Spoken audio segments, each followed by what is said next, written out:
வணக்கம். கடந்த ஒரு மாசமா ஓடிக்கிட்டு இருக்கிற ஒரு முக்கியமான விஷயம். இந்த விஷயத்தை ரெண்டு விதமா நம்ம பார்க்கணும். அது என்னன்னா, இந்த கல்விக் கொள்கை தான். ஒன்று மும்மொழி கொள்கை அப்படிங்கிற ஒரு விஷயம், இன்னொன்று புதிய கல்விக் கொள்கை அல்லது தேசிய கல்விக் கொள்கை, NEPன்னு சொல்றாங்க இல்லையா, அதை நம்ம பார்க்க ரெண்டா பிரிச்சு நம்ம பார்க்கணும். இது ரெண்டுமே நமக்கு நல்ல, அது ஏழை மாணவர்களுக்கு இது மிகவும் பாதகத்தை விளைவிக்கக்கூடியது. முதல்ல பாத்தீங்கன்னா ஒரு 484 பக்கத்துக்கு 500+ இருந்துச்சு கஸ்தூரி ரங்கன் ரிப்போர்ட்டோட சேர்த்தி. அதுக்கப்புறம் கஸ்தூரி ரங்கன் ரிப்போர்ட்ல இருந்து அதை புதிய கல்விக் கொள்கை 2019 சொல்லுவாங்க. அப்பவே நான் அதை படிச்சிருக்கிறேன். படிச்சுட்டு நான் வாய்ப்பு கிடைச்சப்பெல்லாம் நான் ஷேர் பண்ணியிருக்கிறேன். இதுல இருக்கிற ஆபத்தை பத்தி நான் ஷேர் பண்ணியிருக்கிறேன். இப்ப 2020 ஒரு திருத்தம் போட்டு அது 484 இப்ப 66 நம்ம எதிர்க்க அவங்க வெவ்வேறு வார்த்தைகளை போட்டு ஜாலங்களை போட்டு ஒரு 66 பக்கத்துக்கு ஒரு டிராஃப்ட் ஒன்று வந்திருக்கு. இந்த பாலிசி அவன் ஏற்கனவே அங்க பாஸ் பண்ணான். இது ஒரு பாலிசி, இது கான்ஸ்டிடியூஷனல் அமெண்ட்மெண்ட், ஒரு ஃபண்டமெண்டல் கான்ஸ்டிடியூஷனல் அமெண்ட்மெண்ட் அல்ல. இது ஒரு பாலிசி. இந்த பாலிசியை கொண்டு ஒரு ரெக்கமெண்டேஷனை கொண்டு ஒரு கொள்கையை கொண்டு மற்ற மாநிலங்கள் மேல திணிக்கிறாங்க. சார், இதை திணிக்கிறதுக்கு என்ன இருக்கு, நீங்க ஏன் இவ்வளவு ரெசிஸ்ட் பண்றீங்க அப்படின்னு நீங்க கேட்டீங்கன்னா, சிம்பிளா நான் சொல்றேன் கேளுங்க. வேற நம்ம பழைய கதைகளுக்குள்ள, இதுவரைக்கும் நடந்துட்டு இருக்க கதைகளுக்குள்ள எதுக்குள்ளயுமே நான் போகல. இப்ப மும்மொழி கொள்கை அப்படின்னா, இப்ப நீ பாண்டே எல்லாம் பேசுறாரு, அண்ணாமலை விட்டு சொல்லுங்க. பாண்டே பெரிய ஏதோ தரவுகளை கண்டுபிடிச்சிட்ட மாதிரி யூடியூப்ல ஒரு இதை போட்டிருக்கிறார். அவர் என்ன சொல்றாரு, பிரைவேட் ஸ்கூல்ஸ் 58% பிரைவேட் ஸ்கூல்ஸ் இருக்கு, 42% தானே கவர்மெண்ட் ஸ்கூல் இருக்கு. அப்ப பிரைவேட் ஸ்கூல்ல எல்லாம் ஹிந்தி படிக்கிறாங்க, 3 லாங்குவேஜ் படிக்கிறாங்க. நீங்க ஏன் கவர்மெண்ட் ஸ்கூல்ல மட்டும் பிள்ளைகளுக்கு 2 லாங்குவேஜ் சொல்லிக் கொடுக்குறீங்க, இருமொழி கொள்கை சொல்லிக் கொடுக்குறீங்க, இது தப்பு இல்லையா? அது பெரிய தரவுகளை கையில வச்சுட்டு பேசுற மாதிரி. என்ன தரவு? யார் இல்லைன்னு சொன்னா? மேக்சிமம் பிரைவேட் ஸ்கூல் இருக்கு, யார் இல்லைன்னு சொன்னா? நம்ம கேட்கறதெல்லாம், ஏன் கவர்மெண்ட் ஸ்கூல் பிள்ளைகளுக்கு நான் சத்துணவு கொடுத்துக்கிட்டு இருக்கிறேன், நீ அங்க பிரைவேட் ஸ்கூல்ல பிட்சா சாப்பிடுற பிள்ளைங்களையும் கோக் சாப்பிடுறதையும் பிட்சாவையும் கோக்கையும் இங்க கொடுங்கிற அவங்களுக்கும் இது கெடுதி, இவங்களுக்கு இது செரிமானமே ஆகாது. நான் இது வெறும் உதாரணத்துக்காக நான் சொல்லல. இவங்க சொல்ற 2 விஷயம் பாருங்க இந்த மும்மொழி கொள்கையில. ஒன்னு ஹிந்திங்கிற வார்த்தை, ஹிந்திங்கிற மொழி. 2வது தேசிய மொழிங்கிற ஒரு சொற்பத பயன்பாடு, ஒரு யூசேஜ். இப்போ நீங்க தேசிய மொழிங்கிறத ஒத்துக்கிட்டீங்கன்னா, பேசிக்கலா நம்ம 24 அபிஷியல் லாங்குவேஜ், நமக்கு தேசிய மொழின்னு ஒண்ணு கிடையாது. 24 அபிஷியல் லாங்குவேஜ். ஏன்னா சாகித்ய அகாடமி சர்க்குலர், இந்த சாகித்ய அகாடமி சர்க்குலரும் மொழிங்கிறனால நான் சாகித்ய அகாடமி பேசுறேன். இந்த சாகித்ய அகாடமி சர்க்குலரும் யூனியன் கவர்மெண்ட் அனுப்புறது தானே. அந்த சர்க்குலர் எடுத்து பாருங்க, 24 மொழியில தான் அது இருக்கும். தமிழ், மலையாளம், தெலுங்கு, கன்னடம், ஹிந்தி, சமஸ்கிருதம், மணிப்பூரி, ஒடியா, இந்த மாதிரி ஒரு 24 மொழிகள் தான் அது இருக்கும். இந்த மொழிகளுக்கு வரிசையை ஒப்பிக்க வேணாமேன்னு பாக்கிறேன், வேற என்ன நேரத்தை வீணாக்க வேணாமேன்னு. அப்ப 24 மொழி. அப்ப சாகித்ய அகாடமியில 24 மொழி அலுவல் மொழி, அபிஷியல் லாங்குவேஜ் தான் நமக்கு உண்டு. சரி, இந்த அபிஷியல் லாங்குவேஜ் எல்லாம் தாண்டி போய் நம்ம ஒரு மொழிய காமன் பொது மொழி அப்படின்னு நம்ம ஏத்துக்கணும்னா, எதுக்கு நம்ம இந்தியை ஏத்துக்கணும்? இந்தியில இலக்கணமோ இலக்கியமோ விஞ்ஞானமோ தொழில்நுட்பமோ ஏதாவது ஒரு சிறப்பு இருக்கா? எந்த சிறப்பும் இல்லாத ஒரு மொழிய, ஒரு உடைபட்ட மொழிய, நாம் உடைபட்ட மொழிய, அதுக்கு ஒரு ஆல்பபெட் கூட, இந்தியில இருக்கிற ஆல்பபெட் கூட தேவநாகரி ஆல்பபெட் தான். இது பெரிய ஒரு நெட்வொர்க் மாதிரி போகும். நான் ஒரு 2 பாகங்களா வேணா உங்களுக்கு நான் எளிதாக நான் சொல்றேன், 2 பாகங்களா சொல்றேன். இப்போ முதல்ல எதற்காக நான் இந்தியை கத்துக்கணும்? இதுதான் கேள்வி. அங்கே பிரைவேட் ஸ்கூல்ல பிள்ளைங்க கத்துக்குதுன்னா, பிரைவேட் ஸ்கூல்ல சேர்ற பிள்ளைங்க கத்துக்கணும்னு ஆசைப்பட்டா கத்துக்க போகுது. இங்க கவர்மெண்ட் ஸ்கூல்ல ஆசைப்பட்டுச்சுன்னா அது கத்துக்கிட்டு போகுது. நீங்க ஏன் மும்மொழி கொள்கைன்னு ஒரு 3ஆவதா ஒரு லோடை ஏத்துறீங்க? மொழி, தாய்மொழி ஒருத்தருக்கு தேவை. ஈவன் இப்ப இந்த லேட்டஸ்ட் 66 பக்க டிராஃப்ட்ல வந்திருக்கிற பைலிங்குலா சயின்ஸ், சோசியல் சயின்ஸ், அதாவது நேச்சுரல் சயின்ஸ், சோசியல் சயின்ஸ், இதெல்லாம் பைலிங்குலா டீச் பண்ணுங்க, தாய்மொழியிலும் ஆங்கிலத்திலையும் டீச் பண்ணுங்க அப்படின்னு சொல்றதையும் நான் ஒத்துக்கிறேன். அங்க ஹிந்தி தாய்மொழியா இருக்கிற பையன் ஹிந்தியில அதை கத்துக்கிட்டு இங்கிலீஷ்ல அதை கத்துக்கிட்டு நல்லது தானே. ஒரு தாய்மொழியில கத்துக்கும் போதும் விஞ்ஞான அறிவு, தொழில்நுட்ப அறிவு, அவனுடைய படைப்பாற்றல் எல்லாமே நல்லா வரும், வரட்டுமே. நீ மூணாவதா ஒரு ஹிந்தி பேசாத மாநிலத்துல இந்திய கத்துக்கோன்னு ஏன் திணிக்கிற? இதுதான் கேள்வி. இருமொழி கொள்கை சக்சஸ்ஃபுல்லா இருக்குது. இன்னைக்கு நம்ம எடுத்துக்கிட்டோம்னா எல்லா விதத்திலையும். அதுதான் நான் சொல்றேன். இப்ப பிரைவேட் ஸ்கூல் எதை இமிட்டேட் பண்ணுது? பிரைவேட் ஸ்கூல் வந்து நவோதயா பள்ளிகளையும், அந்த நவோதயா பள்ளிகளை தமிழ் கற்றுக் கொடுக்குற ஆள் கிடையாது. வீட்டில் பிள்ளைங்க தமிழ் பேச மாட்டேங்குது. நீங்க வந்து உண்மையை நான் வந்து இதா சொல்றேன். எங்க வீட்டு பிள்ளையையும், என்னுடைய பேரன் பேத்திகளையும், என்னுடைய மகன் மகள்களையும், அங்க ஒரு கிராமத்தில் படிக்க வந்திருக்கிற ஒரு பிள்ளைகளையும் ஒன்னா பேச, நான் பணக்காரர் கூட பேசல, நான் நடுத்தர வர்க்கத்தில் படிச்ச, நான் 3 தலைமுறையா படிச்சுட்டு இருக்கேன். நான் 3 தலைமுறையா படிச்சுட்டு வர்றவனால என்னால ஆங்கிலமோ தமிழோ எனக்கு என் பிள்ளைக்கு நான் சொல்லிக் கொடுக்க முடியும். அப்போ அந்த பிள்ளை ஏதோ ஒரு நாங்கள் பிரெஞ்சு கத்துக்கிறேன்னு போகுது, அல்லது ஹிந்தி கத்துக்கிறேன்னு போகுது, அது போகுது. அவங்க வீட்டில் ஆயிரக்கணக்கில் செலவு பண்ணி ஒரு டியூஷனுக்கு அனுப்ப முடியும். அவங்க கத்துக்கிறாங்க. என் பிள்ளைங்களுக்கு, கவர்மெண்ட் ஸ்கூல் பிள்ளைங்களுக்கு என்ன வேணும்? எனக்கு தாய்மொழியில் அவங்க நல்ல அறிவு வரணும். அப்பதான் அவங்க சுயமா சிந்திக்க வருவாங்க. ஒரு வெளியில போய் எல்லாருக்கூடையும் கலந்துரையாடணும். மேக்சிமம் அவங்களுக்கு வந்து அறிவு, தொழில்நுட்பம் வந்து சேரணும்னா அதற்கு வழி இன்னைக்கு தேதிக்கு ஆங்கிலம். பிரெஞ்சு கூட கிடையாது, ஜெர்மன் கூட கிடையாது. நமக்கு அது பரிச்சயமான மொழி கூட. பல வீடுகளில், படித்த வீடுகளில், பல வீடுகளில் ஆங்கிலம் சொல்லிக் கொடுக்க முடியும். பேரண்ட்ஸுக்கு ஓரளவு நம்ம பிள்ளைங்களுடைய சாதாரண சொலவடையிலேயே, சொல் வழக்குகளிலேயே ஆங்கிலம் கலந்துருச்சு. அது குறித்த வருத்தம் கூட இருக்குது. மகுடேஸ்வரன் மாதிரி ஆட்கள் எல்லாம் அது குறித்து வருத்தப்படுறாங்க. நம்ம ரைஸ் கொஞ்சம் போடுன்னு கல்யாண வீட்டில் கேட்கிறோம், சோறு நீங்க கேட்கறது இல்லை அப்படின்ற அளவுக்கு தமிழ் மொழியே கொஞ்சம் ஆங்கில கலப்பு சேரும் பொழுது தமிழ் மொழியே கொஞ்சம் குறையும். இதையெல்லாம் நம்ம காம்பன்சேட் பண்ணி நம்ம தாய்மொழியில நம்ம பிள்ளைகளுக்கு படிப்பு சொல்லிக் கொடுக்கணும், தாய்மொழியை கற்றுக் கொடுக்கணும். இங்கிலீஷ் மீடியத்திலையும் படிக்கட்டும், அதெல்லாம் யாரும் இங்கே வேண்டாம் சொல்லல. இந்தின்னு ஒரு தேவையில்லாத 3வது மொழியை எந்தவித சத்து, எந்த விதமான ஒரு, நான் என்ன சொல்ல வர்றது, எந்த விதமான ரிச்னஸ், எந்த விதமான ஒரு வளமும் இல்லாத ஒரு மொழியை கொண்டு வந்து இங்கே ஏன் திணிக்கிறீங்க? இதுதான் என்னுடையது. இதே உத்தரப்பிரதேசத்தில் இருந்துச்சுன்னா அது கத்துட்டு போகுது. நம்ம பாலகிருஷ்ணன் வந்து இன்னைக்கு நம்ம கல்வி அமைச்சர் இருக்கிறார் இல்லையா, தர்மேந்திர பிரதான்.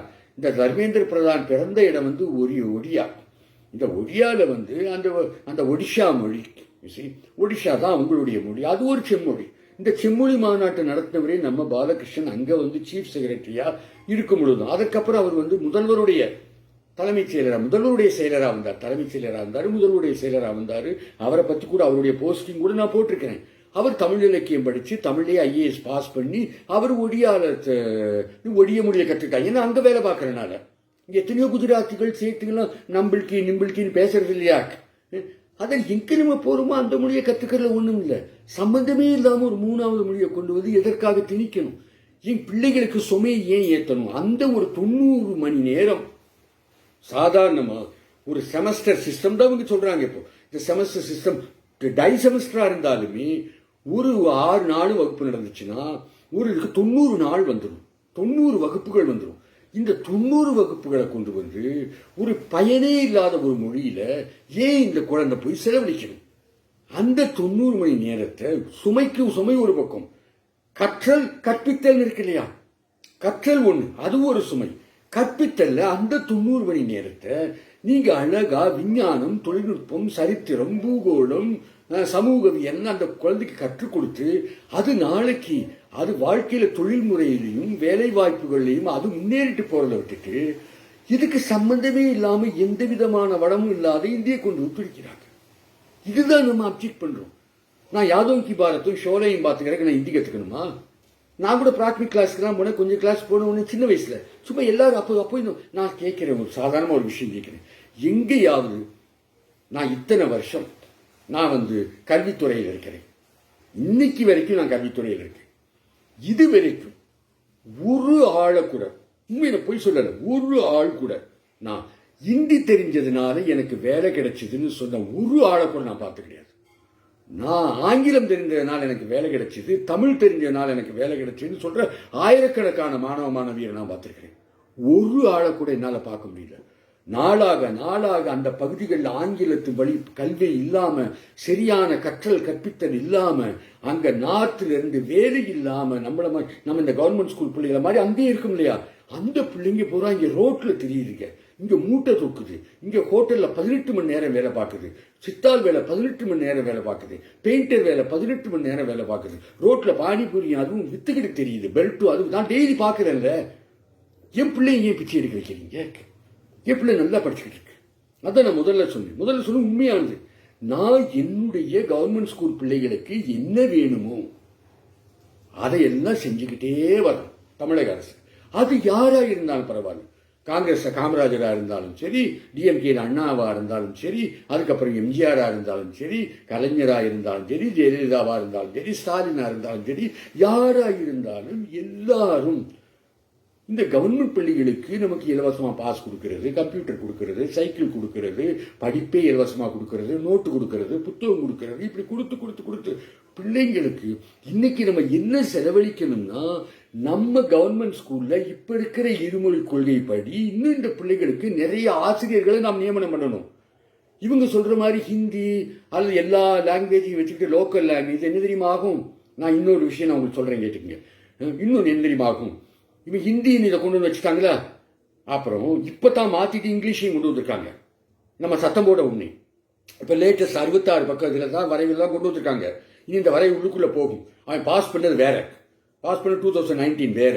வேணா பாண்டியிட்ட போய் கேட்கட்டும், அண்ணாமலை கேட்கட்டும். அவ்வளவு பொய் வாயை திறந்தா, அதாவது உண்மையை சொல்றது. இந்த சதுரங்க வேட்டையில திருடன் சொல்லுவான் பாரு, நான் சொல்றது எதுலையுமே பாதி உண்மை இருக்கும்னு. நீ சொன்னது உண்மைதான், ஆனா விளைவை நீ மறைக்கிற. இப்போ ஒரு உதாரணம் சொல்லு, 3 வச்சுட்டாங்க. முதல்ல சொன்ன மாதிரி 3 வச்சுட்டோம். நேஷனல் முதல்ல அந்த பதமே தப்பு. சரி, இந்திய படிச்சிட்டோம். அடுத்தாப்புல தாய்மொழி தமிழை படிச்சுட்டோம். நம்ம இங்கே வச்சுக்கோம், வெளியில வேற கதை. இங்கே வச்சுக்கோம் தாய்மொழி தமிழை படிச்சுட்டோம். அடுத்தது இன்னொரு லோக்கல் லாங்குவேஜ் கொடுத்துட்டு எல்லா மொழிகளையும் கொடுக்குறான்னு வச்சுக்கோங்க. இந்த பிள்ளை 3வது சுமதாங்காம என்ன பண்ணும்? இந்திய ஆல்பபெட்டும் செமாண்டிக் பொருளும் இந்தியா கிட்டத்தட்ட சின்டாக்ஸ் கொஞ்சம் மாறும், சொற்றொடர் கொஞ்சம் மாறும், ஆனா எழுத்தும் பொருளும் ஓரளவு சிமிலாரிட்டி இருக்கிறதுனால இந்த பிள்ளை சமஸ்கிருதத்துக்கு தானே போகும். அப்போ இந்தி சமஸ்கிருதம் இந்த 2 மொழிகளையும் வீணாதான இந்த பிள்ளை கத்துக்கிட்டு 90 180 360 வகுப்புகள் ஒரு வருடத்துக்கு வீணாத்தானே. எத்தனை வருடம் இந்த பிள்ளை வீணா கத்துக்க போகுது? நீங்க 5ஆம் கிளாஸ்ல இருந்து கொண்டு வரீங்க. நான் தேசிய கல்விக் கொள்கைக்கு புதிய கல்விக் கொள்கைக்கு அடுத்த பதிவில் வர்றேன். ஏன்னா பெருசா பேச கேட்க மாட்டீங்க. அதனால அப்போ இதற்காக இது மீண்டும் ஒரு திருப்பி என்ன பண்ணுவாங்கன்னா, ஏற்கனவே அங்க போய் பாருங்க, ரயில்வே புக்கிங் கவுண்டர்ல ஹிந்தி தெரிஞ்ச ஒரு ஆளு, தமிழே தெரியாத ஒரு ஆள் இருக்கிறாரு. பேங்க்ல எல்லாம் உட்காந்து நம்ம யாரையும் எங்கேயும் வேலை பார்க்காம சொல்ல வேண்டியது சொல்லல. நம்ம பப்ளிக் சர்வீஸ்க்கு அந்த லாங்குவேஜ் கத்துக்கணும், அதான முக்கியம். நம்ம அங்க போய் வேலை பார்க்கிறோம், கேரளாவுக்கு போறோம், ஆந்திராவுக்கு போறோம், தெலுங்கு போறோம். ஏன் வீட்டிலே பிள்ளைங்க எல்லாம் உலகம் பூரா இருக்கிறாங்க, பிள்ளைங்க பேசுமே. ஆந்திராவில் இருந்தால் ஆந்திராவில் இருக்க பிள்ளை தெலுங்கு பேசும், கர்நாடகா பெங்களூர்ல இருக்க பிள்ளை கன்னடம் பேசும், இன்னும் போய் எங்கிட்டாவது ஒரு மத்திய பிரதேசத்தில் போச்சுன்னா அது ஹிந்தி பேசும். யார் இல்லைன்னா கேரளாவில் வேலை பார்க்குற பிள்ளை மலையாளம் பேசும். அது நம்ம அந்த இடத்துல கத்துக்கிறது, பயன்பாட்டு மொழியை நம்ம கத்துக்கிறது. இதற்கு நான் ஒரு படிப்பா நான் கத்துக்கணும். முதல்ல என்ன தெரியுமா பண்ணாங்க? இங்கிலீஷ் படிக்கணும்னா பார்ட் 3க்கு போய் கேட்டாங்க. எவ்வளவு பெரிய இதெல்லாம் பாண்டியனும் அண்ணாமலையும் மறைக்கிறாங்கன்னா, இவங்களுக்கெல்லாம் எந்த பாவத்தை எங்க போய் கழுவ போறாங்க? இவங்க எல்லாம் ஒரு தலைமுறையை காலி பண்றது. எப்படின்னா, ஆங்கிலம் கத்துக்கிறதுனா நீ பார்ட் 3க்கு போனா, நான் பார்ட் 3ல 4 சப்ஜெக்ட் வச்சுக்க, 3 சப்ஜெக்ட் ஆக்சுவலா இப்போ 3 சப்ஜெக்ட் வச்சுக்கோங்க. இந்த 3 சப்ஜெக்ட்ல ஒண்ணு நான் ஆங்கிலம் எடுத்துக்கணும். அப்ப எனக்கு இருக்கிற மேஜர் 2 சப்ஜெக்ட் போயிடும். ஏற்கனவே அங்க 3 லாங்குவேஜில் எனக்கு 370 நாள் 360 நாள் எனக்கு வீணாய், 360 மணி நேரம் எனக்கு வீணாயிருக்கு ஒரு வருஷத்துக்கு. இங்க திரும்ப இங்க நான் ஆங்கிலம் கத்துக்கணும்னா, நான் இன்னும் ஒரு சயின்ஸ் சப்ஜெக்டையோ, ஒரு சோசியல் சயின்ஸையோ, ஒரு தொழில்நுட்ப சப்ஜெக்டையோ, ஒரு வியாபார வணிக சப்ஜெக்டையோ ஏதோ ஒன்று விடணும் நான். அப்ப எவ்வளவு பெரிய அநியாயம் இது. அதனாலதான் நம்ம சொல்றோமே ஒழிய ஹிந்தி மேல நமக்கு என்ன வெறுப்பு. நம்ம வீடுகள்லயே ராஜேஷ், லோகேஷ் எல்லாம் இருக்கிறாங்க. நம்ம வீடுல ஹிருத்திக் இல்லையா? நம்ம வீடுகள்ல நம்ம வீடுல ஹேமா மாலினி இல்லையா? நம்ம எல்லாம் பாபி 100 நாள், யாதவ் கி பாரத் 100 நாள் ஓட்டலையா? ஷோலே 100 நாள் ஓடலையா? பாபி ரீரன் வரலையா? நமக்கு யாரு வேணும்? நம்ம மை ஷாயர் தோ நகின்னு சும்மா அர்த்தம் புரியாம பாடலையா? யார் வேண்டாம்னா அதை வேற கல்வியில கொண்டு வந்து திணிக்காத ஒரு மொழியை தாய்மொழியில கத்துக்கணும். ஒரு பரவலான ஒரு அருமையான வளர்ச்சி அடைந்த மொழியை கத்துக்கணும். இங்கிலீஷ்குள்ள போனோன்னா எதை வேணாலும் இங்கிலீஷ் ஏற்றுக்கும். உங்களை மாதிரி ஹிந்தி மாதிரி 50 இங்கிலீஷ் 50 ஹிந்தின்ட்டா போவாங்க. அவங்க பேசுற ஹிந்தியெல்லாம் கேட்டு பாருங்க. அவங்க பேசுற ஹிந்தியையும் கேட்டு பாருங்க, இங்கிலீஷையும் கேட்டு பாருங்க. கன்றாவியா நம்ம தான் அழகாக நம்ம இங்கிலீஷ் பேசுறோம். நம்ம தாய்மொழி நல்ல செம்மொழியை நல்லா வளர்த்தி வச்சிருக்கிறோம். நம்ம எவ்வளவோ விஷயங்கள் பண்ணிக்கிட்டு இருக்கிறோம். நம்மள்கிட்ட 99% நம்ம தமிழ்நாட்டில் இருக்கிற மொத்த பள்ளிகள் வந்து டிஜிட்டைஸ் ஆயிருக்கு, தொழில்நுட்பமயமாயிருக்கு. அங்க இவ்வளவு வாய் பேசுற நாட்டில் போய் பாருங்க 5%, 1%, 0.6% வச்சுக்கிட்டு இருக்கா தொழில்நுட்ப வளர்ச்சி. டிஜிட்டலைஸ் பண்ணும் இல்லையா? நம்ம சர்வசாதாரண நம்ம பிள்ளைங்க கம்ப்யூட்டர்ல வேலை பார்க்குறீங்க, இந்த ப்ரௌசிங் சென்டர்ல வேலை பார்க்குறாங்க, ஒர்க் பண்றாங்க படிக்கிறதுக்கு. எப்படி நம்ம லைப்ரரி போய் பாருங்க, கலைஞர் நூலகத்தை போய் பாருங்க. எப்படி மதுரையை பத்தி நான் பேசுறேன். நம்ம அவ்வளவு அழகா பண்ணி வச்சுக்கணும். நம்ம எதற்காக மும்மொழி கொள்கையை நம்ம ஏற்றுக்கணும்? தேவையே கிடையாது. அதனால இதுல ஒண்ணுமே கிடையாது. நம்ம எவ்வளவுதான் நம்ம கஷ்டப்படுவோம் தமிழ்நாட்டில், எவ்வளவுதான் நம்ம இவ்வளவு ரிசோர்சஸ் வச்சுக்கிட்டு நம்ம கண்ணிரண்டு விட்டு சித்திரம் வாங்கினால் கைகுட்டி சிறியாரும் சொல்ல மாட்டாங்களா? எதற்கு இவங்க இந்தி படிங்கன்னு எல்லாம் எழுத போறீங்க. இஷ்டம் இருந்தா படிக்கிறான், அதையே திணிக்கிறீங்க. அதனால என்ன பிரயோஜனம்? நான் ஆங்கிலம் கட்டாயமா நீ படி அப்படின்னு நான் சொன்னேன்னா ஆங்கிலம் படிச்ச பிள்ளைக்கு ஓரளவு வேலை கிடைக்கும்ன்றது எனக்கு உறுதிப்பட்டிருக்கு. இன்னைக்கு சரித்திர பூர்வமா இருக்கு. நீ எதுக்கு ஹிந்தி படின்னு சொல்ற? அதுதான் எனக்கு என்ன இருக்கு, இதுல என்ன இருக்கு, நமக்கு என்ன இருக்கு? ஒரு மொழி மேல நமக்கு என்ன வெறுப்பா இருக்கு? எனவே இதை நீங்க நல்லா சிந்திச்சு பார்க்கணும். இல்லை கட்சி வேறுபாடு எந்த வேறுபாடும் கிடையாது. இவங்க சுத்தி தமிழ்நாட்டை சுரண்ட போறாங்க. இன்னைக்கு வந்து சிவராத்திரியா, புல்லாகி பூராகி புழுவாய் மரமாகி பல்விருக்கமாகி பறவையாய் கணங்களாய் வல்லரக்கராய் அசுராய் தேவராய் எல்லா பிறப்பும் பிறத்தெழுந்தேன் எம்பெருமான் அப்படின்னு பாடுவாங்க.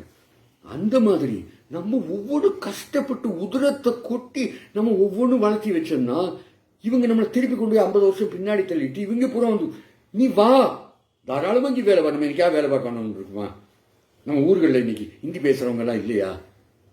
நம்ம வேணாம்னா சொல்றோம். நீ வா, இங்க வா, என் மொழியை கத்துக்கோ, நீ புலங்கு, நீ பாட்டுக்கு அல்லது உன் மொழியை கூட நான் கத்துக்கிட்டு உங்ககிட்ட பேசுறேன்னா ஹா ஜி ஆயோ ஜி நான் கூட சொல்றேன்.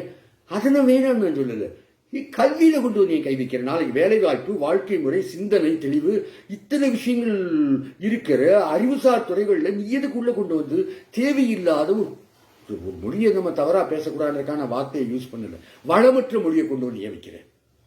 எனவே நம்ம எல்லாரும் சிந்திச்சதுக்காக நம்ம பாடுபடணுமே ஒழிய இதுல வேற எந்த வேறுபாடும் நம்ம பார்த்துக்க வேண்டிய அவசியம் இல்லை.